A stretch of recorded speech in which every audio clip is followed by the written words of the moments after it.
Selamat malam dan jumpa lagi dengan Pak Gid di channel 0 per 0. Kali ini terlihat kalau Lebaran itu tidak begitu rame ya di kampung-kampung, tidak seperti tahun lalu gitu. Dan terjadi juga kota Pak Gid ini kan di Yogyakarta, jadi ini kelihatan tidak ramai seperti tahun lalu dan memang jauh ya. Jauh kalau dibandingkan tahun lalu ini terasa. Ternyata begitu Pak Gid mencari atau melihat masalahnya itu apa. Nah, di sini salah satu faktornya ini terjadi penurunan orang pulang kampung ya. Orang pulang kampung itu jumlah pemudik itu yang disebutkan turun 24% itu. Jadi tahun lalu itu dari 193 juta jiwa. Nah, tahun ini tuh menjadi 146 juta jiwa, tuh hampir 50 juta yang berkurang. Ini disebabkan oleh salah satunya adalah lesunya daya beli masyarakat ya, masifnya pemutusan hubungan kerja hingga pengurangan bantuan sosial menjadi faktor kuat pemicu fenomena anomali tersebut. Permasalahannya ya termasuk orang banyak kena PHK gitu. Yang salah satu contohnya di sini disebutkan, sebutlah namanya itu Supriyono dan Midah gitu ya. Yang dua-duanya ini buruh yang harus mengurungkan niatnya untuk pulang kampung itu gara-gara tak punya biaya setelah mereka mengalami pemutusan hubungan kerja baru-baru ini. Tabungannya yang kian menipis, kata mereka hanya cukup untuk memenuhi kebutuhan sehari-hari. Ya seperti itulah sampelnya ya teman-teman. Jadi kondisinya ya seperti ini ya. Dikatakan dalam tanda petik Indonesia cemas. Sedih katanya mereka tidak bisa pulang kampung, nggak bisa berkumpul keluarga. Tapi apa boleh buat karena kondisinya seperti ini ya lebih baik untuk bertahan hidup dulu.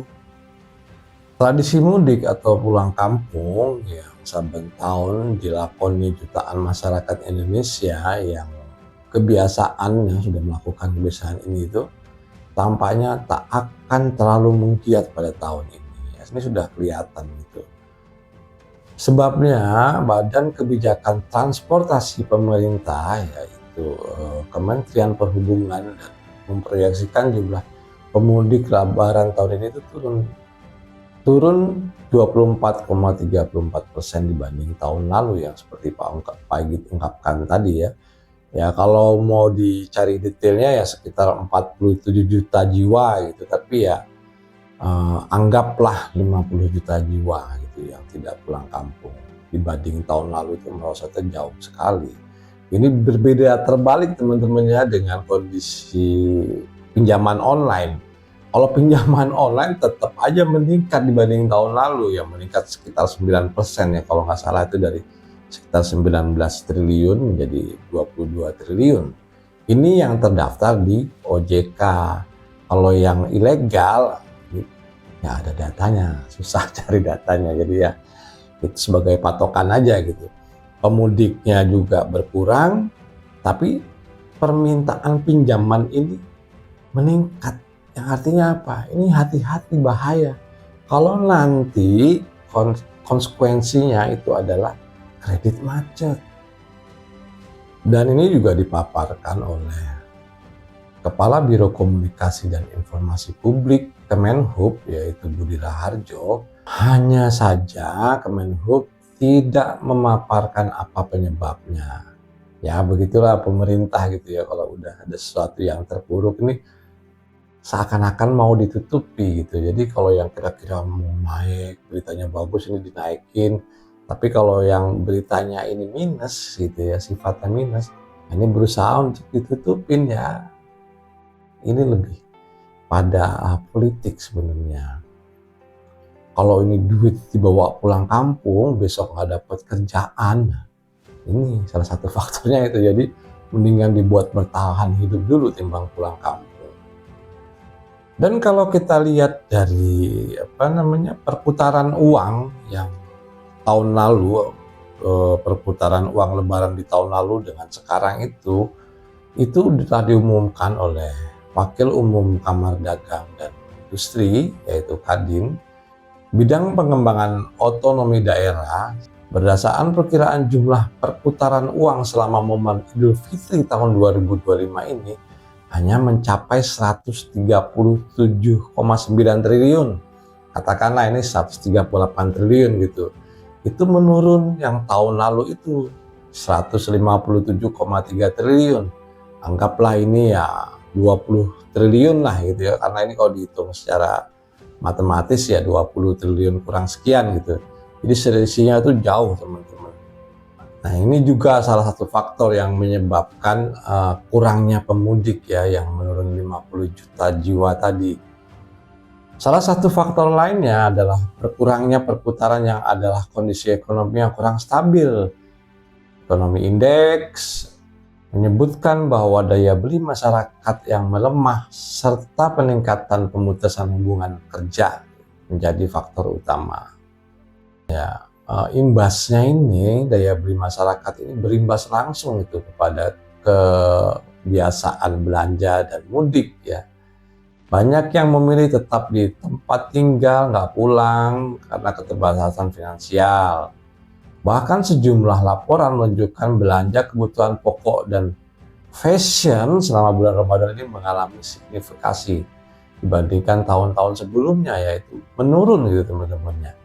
Hal tersebut menjadikan masyarakat ini lebih berhati-hati dalam membelanjakan uang mereka. Jadi kalau nggak perlu-perlu amat, mereka kayaknya sekarang nggak mengeluarkan gitu. Karena ya terbutuh tadi, terbatasan keuangan, banyak yang dipecat gitu ya kan. Kemudian faktor-faktor kebutuhan hidup yang lebih penting ini yang harus diutamakan untuk bisa survive lah seperti itu. Penurunan aktivitas mudik ini dan perputaran uang selama Lebaran 2025 menjadi lampu kuning ini buat pemerintah gitu, mengatur perekonomian. Pengamat Center of Economic and Law Studies yaitu Nail Huda menilai pemerintah perlu memberikan insentif untuk mendorong konsumsi masyarakat. Jadi ada dorongan dari pemerintah dulu, yaitu seperti program diskon, transportasi, atau stimulus belanja yang mendapat konsumsi menjaga daya beli masyarakat. Ini yang dimaksudkan adalah tetap semua itu dipengaruhi oleh kebijakan pemerintah. Yang kita tahu juga pada saat ini Lebaran transportasi juga tidak turun teman-teman. Jadi dibutuhkan hal-hal tersebut seharusnya. Dalam kondisi ekonomi seperti ini ya tidak bukan gitu, siapa lagi yang bisa ngatur dan memberi kebijakan kecuali pemerintah. Sementara dalam hal ini ya pemerintah tetap optimis bahwa momentum Ramadan dan industri tetap dapat memberikan dorongan bagi perekonomian nasional. Yang disebutkan oleh Menteri Koordinator Bidang Ekonomi yaitu Airlangga Hartarto menegaskan momen Lebaran secara historis mampu meningkatkan konsumsi masyarakat, tapi buktinya kita lihat sendiri, yang meningkat pinjolnya, perputarannya uang menurun, kemudian orang mudik juga menurun 50 juta, yang artinya 50 juta ini ya kalau dibandingkan dengan tahun lalu itu pemudik itu menurun 25%. Nah tapi dia tetap yakin, kalau yakin doang nggak ada solusi ya sama aja. Dan ini tetap ada pengaruh dari pemotongan anggaran ya teman-teman. Yang disebut efisiensi anggaran tetap ada. Karena begini, anggaran yang diberikan itu untuk tahun ini 171 triliun untuk MBG ya, hasil dari penggeseran dana atau reconfusing dana dari berbagai macam kementerian gitu. Yang harusnya ini sudah jalan, tapi gimana? Apa yang terjadi? Kalau menurut data di Februari kemarin itu yang baru jalan itu baru 0,8%, artinya 8 per 1000. Kalau targetnya di 2025 ini pemerintah memaksakan di 82.900.000 orang yang dapat MBG, tapi baru berjalan 0,8%, atau kalau kita hitung atau kalkulasi, nah ini baru sekitar 660.000 orang. Jadi belum sampai sejuta, itu data di Februari ya, katakanlah Maret akhir ini di 1 juta gitu. Kita ambil aja lah penggenapan. Dari 82.900.000 penerima MBG, ini baru terkonfirmasi yang dapat itu baru 1 juta. Coba bayangin. Jadi uang itu banyak mandek di sana, belum berputar ke bawah. Jadi dalam hal ini ya MBG juga berkontribusi dalam pengurangan orang mudik, kemudian penurunan siklus uang di Indonesia pada saat ini. Baik, kita ambil kesimpulan teman-teman, yang artinya kondisi ini merupakan lampu kuning untuk Indonesia, baik itu pemerintah dan rakyat, agar pemerintah juga memberi program yang jelas, yaitu salah satunya yang MBG ini harus dikejar targetnya supaya uang itu bisa turun ke bawah. Kalau cuman dari 1 juta kayak seperti Pak Git bilang tadi ya, kalau targetnya masih dari 0,8% atau katakanlah 1%, ini kan masih jauh banget dari target. Tapi dananya sudah terreconfusing ke sana. Dana-dana ini sudah tergeser ke sana dan belum turun. Itulah salah satu penyebabnya gitu, yang akhirnya PHK di pihak swasta ini repot gitu kalau harus menunggu penurunan dana ini. Yang artinya begini, sektor yang harus dijalankan pemerintah ini harus cepat dilaksanakan, seperti MBG gitu ya, dan berbagai macam hal lainnya. Tanpa dukungan kebijakan dari pemerintah ini akan sia-sia, karena yang roda penggerak ekonomi ini pada saat ini mau tidak mau adalah pemerintah. Kalau proyeknya ada dari pemerintah baru bisa jalan dan uang itu muter ke bawah. Beda kalau ada investor masuk gede-gedean gitu ya, nah ini beda. Tapi kan mana investasi yang kita harapkan aja, katakanlah dari IKN aja blas belum dapat. Jadi pemerintah ini nggak usah lama-lama lagi untuk mentargetkan, itu harus gerak cepat. Kalau gerak cepat ini dilakukan pemerintah ya, MBG terutama, ya karena ini menghabiskan dana yang cukup besar gitu.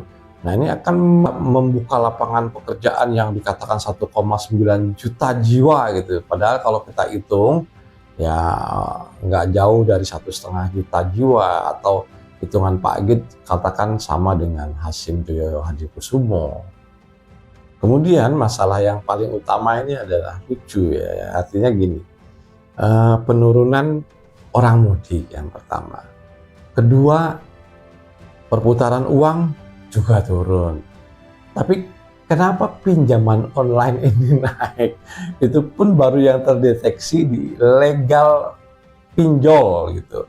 Kita nggak tahu yang ilegal pinjolnya itu berapa lagi yang naik, karena ini lebih mudah gitu syarat-syarat administrasinya. Cuman permasalahan dan konsekuensinya adalah bunga dan administrasinya itu lebih besar yang di ilegal, dan dampaknya juga akan jelek sekali bagi masyarakat. Mau tidak mau ya memang harus pemerintah yang menggerakkan roda ekonomi saat ini, karena tanpa dari proyek-proyek pemerintah ini tidak akan berjalan, di mana pihak-pihak swasta itu sudah banyak yang melakukan PHK. Oke teman-teman, menurut Pak Git ini cukup sekian dan terima kasih.